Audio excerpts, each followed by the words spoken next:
अस्सलाम वालेकुम viewers, legal talk with advocate Syed Bilal Ali Shah में खुशामदीद। लास्ट वीडियो में हमने बात की थी इंटीमेशन फॉर्म की और उसको भेजने के तरीक़ेकार की, और उसमें एक बात छोटी सी वो रह गई, वो ये कि इंटीमेशन फॉर्म के साथ आपने लॉग एड का टेस्ट भी पास करना ज़रूरी है, और उसमें आपको लॉग एड के टेस्ट में 50% मार्क्स जो हैं वो सिक्योर भी करने हैं, और उस रिज़ल्ट को आपने इंटीमेशन फॉर्म के साथ भेजना है। मज़ीद आगे बढ़ने से पहले अगर अभी तक आपने हमारे इस चैनल को सब्सक्राइब नहीं किया है तो सब्सक्राइब कर लें और साथ में दिए गए बेल आइकन को प्रेस कर दें ताकि आने वाली हर नई वीडियो का नोटिफिकेशन आप तक बआसानी पहुंच सके। तो ये था इंटीमेशन। और अब बात करूंगा वकालत का लाइसेंस लेने की। रिक्वायरमेंट्स कुछ ऐसी हैं वकालत का लाइसेंस लेने की कि आपके जब 6 माह का पीरियड जो है वो PPL का कंप्लीट हो जाएगा तो आपने कुछ डॉक्यूमेंटेशन कंप्लीट करने हैं। वो डॉक्यूमेंटेशंस जो है वो सिंध बार काउंसिल को या जो भी आपकी प्रोविंशियल बार काउंसिल है उसको भेजने होंगे वो डॉक्यूमेंट्स आपने, और फिर उसके बाद वो बार काउंसिल जो है वो आपके डॉक्यूमेंट्स की स्क्रूटनी करेगी। स्क्रूटनी करने के बाद वो आपको इंटरव्यू और टेस्ट के लिए जो है वो बुलाएगी कि आपका इंटरव्यू और टेस्ट कंडक्ट किया जाएगा। फिर उसके बाद जो है वो आपको, जब आप वो टेस्ट और इंटरव्यू पास कर लेंगे, आपको एक सर्टिफिकेट इशू किया जाएगा जिसमें आपका बाकायदा रजिस्ट्रेशन नंबर मेंशन होगा कि, और उसमें ये भी बात मेंशन होगी कि एक्सेप्ट सुप्रीम कोर्ट और हाई कोर्ट आप जो है वो किसी भी लोअर कोर्ट सबऑर्डिनेट कोर्ट के अंदर अपेयर हो सकते हैं एज एन एडवोकेट। डॉक्यूमेंट्स जो रिक्वायर्ड हैं उसकी तफसील इस वीडियो के एंड में मौजूद है। इस वीडियो को एंड तक ज़रूर देखें ताकि आपको जो डॉक्यूमेंट्स रिक्वायर्ड हैं वो आसानी समझ में आ सकें। नेसेसरी डॉक्यूमेंट्स जो हैं वो भी मैं बता देता हूँ। रूल 35A,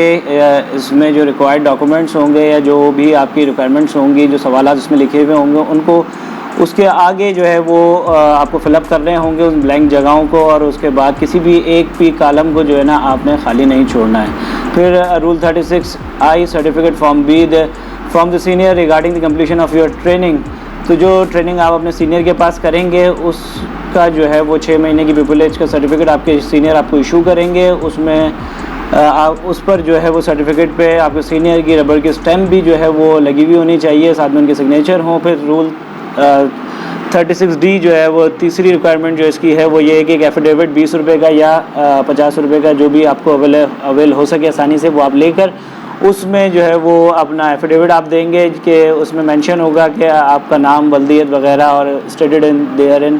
कि कोई क्रिमिनल केस आपके ख़िलाफ़ नहीं चल रहा, किसी किस्म की कोई मिसकंडक्ट वगैरह किसी भी इंस्टीट्यूट और कहीं भी जो है वो कोई पाकिस्तान या पाकिस्तान से बाहर कहीं पेंडिंग नहीं है। और उसके बाद फिर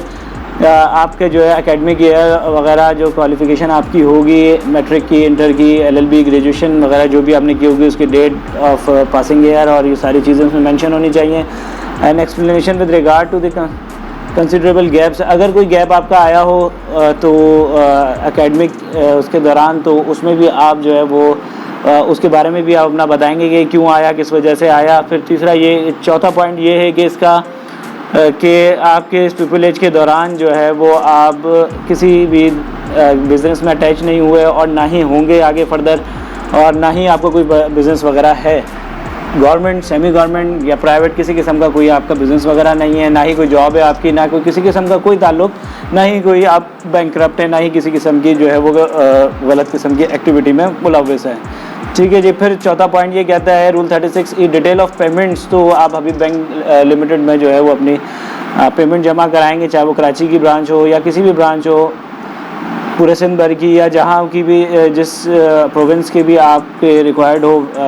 चालान वगैरह, तो वो उधर का आप पे करेंगे। जो आपकी फ़ीस बनती होगी इसके अंदर मुख्तलिफ़ अंदाज में फ़ीस जो है वो पे की जाती है कि Sindh bar council on prescribe yellow challan, और फिर इस तरह से enrolment fee, licence fee, verification of degrees, और फिर उसके बाद फिर आइडेंटिटी कार्ड की भी फ़ीस होती है, और इस तरह से पाकिस्तान बार काउंसिल की भी फ़ीस होती है। फिर बेनोवलेंट फ़ंड की भी होती है, बिल्डिंग फ़ंड भी होता है इसमें साथ में, और काफ़ी सारी चीज़ें आ जाती हैं। फिर उसके बाद जो है वो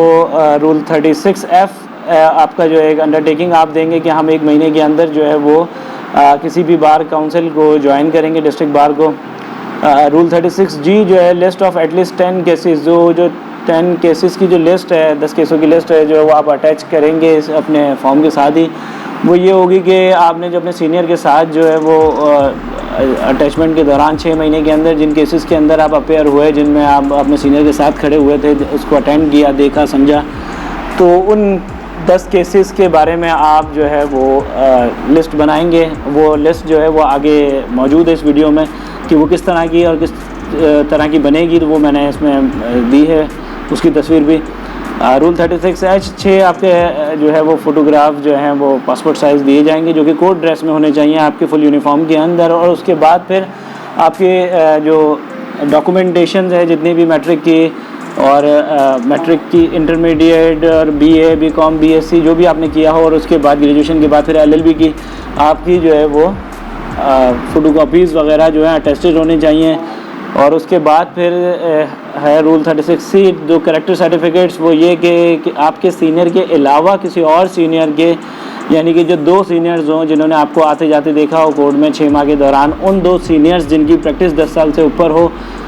तो उनके जो है वो कैरेक्टर सर्टिफिकेट्स भी वो आपको जारी करें, और उस पर भी उनकी स्टैम्प लाजमी लगी होनी चाहिए, और उस पर उनके सिग्नेचर्स भी होने चाहिए, उनका लाइसेंस नंबर भी मेंशन होना चाहिए। तो इस तरह से थी इसकी ये सारी रिक्वायरमेंट कंप्लीट। और form A application for enrolment आपके सामने मौजूद है स्क्रीन पर, और इसको काफ़ी एहतियात से आपने फ़िलअप करना है और कोई जगह इसकी खाली नहीं छोड़नी है। और उसके बाद नीचे दिया गया इसी फॉर्म के एफिडेविट है, वो उसको भी आपने फ़िलअप करना है बहुत एहतियात से। और उसके बाद काउंटर साइन आपके सीनियर के होंगे इसमें, और डेपोनेंट पर आपके सिग्नेचर होंगे। कोशिश कीजिएगा कि काफ़ी देखभाल के जो है वो फॉर्म को फ़िलअप कीजिएगा, ताकि किसी किस्म की कोई मिस्टेक ना हो सके। साथ में फिर आपके सीनियर जो आपको सर्टिफिकेट इशू करेंगे आपकी PPL का, वो भी आपकी स्क्रीन पे इस वक्त मौजूद है, सर्टिफिकेट ऑफ ट्रेनिंग, तो उसको भी जो है वो फ़िलअप करना है। और उसके बाद आपके सीनियर्स को जो है वो फ़िलअप करके इस पर उनके साइन होंगे, और उसके बाद उनकी एक रबर की स्टैम्प है जो वो इस पर लगेगी। फिर उसके बाद जो है वो एक एफिडेविट है जो कि 20 रुपये या उससे ज़ायद का जो भी आपको बआसानी मिल जाए स्टाम्प पेपर, तो उसके ऊपर आपने इस सारी डिटेल को मेंशन करना है, अपने पासिंग ईयर्स वगैरह को, इन सारी चीज़ों को, कि आपने किसी किस्म की कोई मिसकंडक्ट नहीं किया है, आपने जो है वो कोई आपके ख़िलाफ़ कोई किसी किस्म का केस पेंडिंग में नहीं है, और ना ही आप जो है वो किसी किस्म की क्रिमिनल इन्वॉल्व है। उसके बाद फिर जो है वो फर्दर रिक्वायरमेंट कुछ ऐसी है कि 10 केसेस की जो लिस्ट है वो आप इसमें अपनी स्क्रीन पे देख सकते हैं इस वक्त। वो ये है कि 10 केसेस की लिस्ट में 6 कॉलम बनेंगे, जिसमें सीरियल नंबर आएगा, नेम ऑफ़ पार्टीज़ आएगा, case number and nature of cases आएगा, नेम ऑफ़ द कोर्ट आएगा, ब्रीफ फैक्ट्स और स्टेज आएगी। तो उसमें आपने नेम ऑफ़ पार्टीज़ के अंदर जो आपकी केस की पार्टीज़ हों, ABC वर्सेस XYZ, फिर जो भी केस की नेचर है, केस नंबर है वो आ जाएगा, FC सूट नंबर जो भी 20/2015 या जो भी हो, और उसके बाद फिर पार्टीज़ का नाम आ जाएगा, और जिस नौयत का केस दाखिल किया है जो नौयत को, वो आ जाएगी इसके अंदर। फिर जिस कोर्ट में फ़ाइल किया गया है उस कोर्ट का नाम आ जाएगा। साथ में फिर जो डिटेल है इसकी वो आ जाएगी आपके, कि ब्रीफ फैक्ट्स क्या हैं केस के अंदर, क्या किसने फ़ाइल किया था, किस पे फ़ाइल किया था, किस स्टेज के ऊपर मौजूद है, फिर वो आ जाएगी स्टेज इसके अंदर। लास्ट में जो आपकी स्क्रीन पे मौजूद है इस वक्त वो है एडवोकेट डेटा कलेक्शन फॉर्म, और उसकी भी कुछ रिक्वायरमेंट्स हैं, वो आपने बहुत एहतियात से फ़िलअप करनी है। सारे कॉलम्स को आपने फ़िलअप करना है, और जो भी रिक्वायरमेंट मांगी गई है वो सारी फुलफ़िल करने के बाद फिर आप इसको अपने तमाम डॉक्यूमेंट्स के साथ जो पहले बताए गए हैं वो सबको कलेक्ट करके एक साथ जो है वो अपनी प्रोविंशियल बार काउंसिल को भेजना है।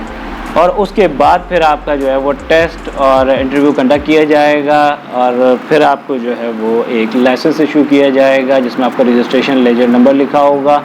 और आप फिर एडवोकेट बन जाएंगे। तो ये थी सारी रिक्वायरमेंट्स एडवोकेट बनने की। तो आपको ये हमारी वीडियो पसंद आई हो तो ज़्यादा से ज़्यादा अपने दोस्तों के साथ शेयर करें, हमारे चैनल को सब्सक्राइब करें। इसी के साथ इजाज़त चाहूँगा। अस्सलामु अलैकुम वरहमतुल्लाहि वबरकातुहू।